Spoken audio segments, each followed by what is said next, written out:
Assalamualaikum dan salam sejahtera. Anda bersama saya Liza Hassan dalam Sinar PM 26 Mac. Pandemik COVID-19 bukan alasan menangguhkan pendaftaran pemilih automatik dan undi 18. Ketua Pergerakan Pemuda UMNO Datuk Ashraf Wajdi Dusuki berkata alasan diberikan Suruhanjaya Pilihan Raya itu seperti cuba memperbodohkan rakyat. Susulan tindakan itu, Ashraf Wajdi menggesa pengerusi SPR Datuk Abdul Ghani Saleh meletak jawatan jika tidak berjaya mengemukakan alasan sewajarnya. Khamis lalu, SPR berkata pendaftaran pemilih automatik dan undi 18 hanya boleh dilaksanakan selepas 1 September 2022. Sekaligus menyaksikan ia tidak sempat dilaksanakan pada Julai tahun ini seperti mana jangkaan awal. Katanya tempoh tersebut dibuat selepas menilai semula pelbagai kengkangan yang telah menjejaskan perancangan awal SPR termasuk penularan wabak COVID-19. Kenyataan itu bagaimanapun mencetuskan pertikaian pelbagai parti politik termasuk Perikatan Nasional dan Muafakat Nasional. Masih isu undi 18, bekas Perdana Menteri Tun Dr. Mahathir Mohamad berpendapat penangguhan itu dibuat kerana kerajaan bimbang tidak mendapat sokongan orang muda.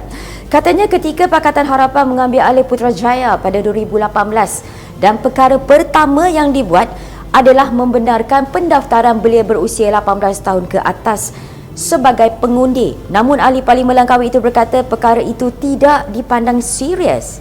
Lain pula pendiriannya dengan PAS. Presiden PAS, Datuk Seri Abdul Hadi Awang berkata parti itu menyokong langkah SPR menunda pelaksanaan dasar undi 18 yang dijadualkan bermula Julai depan ke September tahun depan.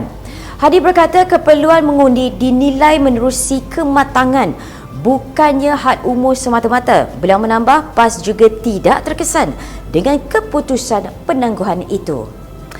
Kita ke perkembangan politik di Sabah.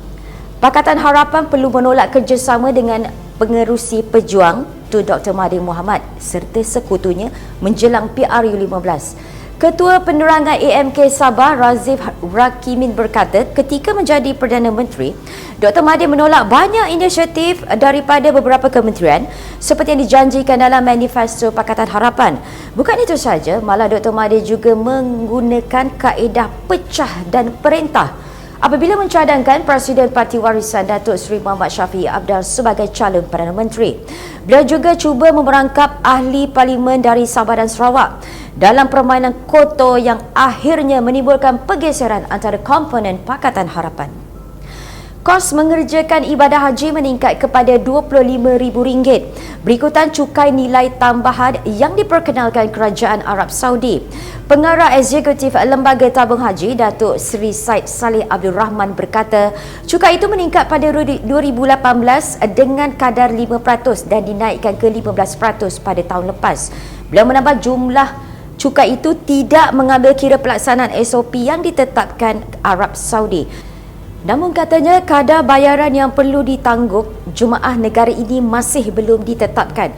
Untuk rekod, bayaran yang perlu ditanggung oleh jemaah adalah sekitar RM9,980 dan tidak pernah dinaikkan sejak 2009.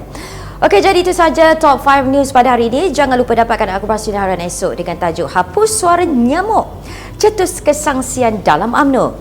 Sebelum kita akhiri Sinar PM, ayuh bersama memerangi jenayah rasuah melalui gerakan Sinar untuk Malaysia dan rasuah bahasa semestinya nilai moral karakter dan bangsa. Teruskan bersama Sinaran di semua platform digital kami dan jangan lupa muat turun aplikasi Sinaran bagi mengikuti perkembangan semasa dalam dan luar negara.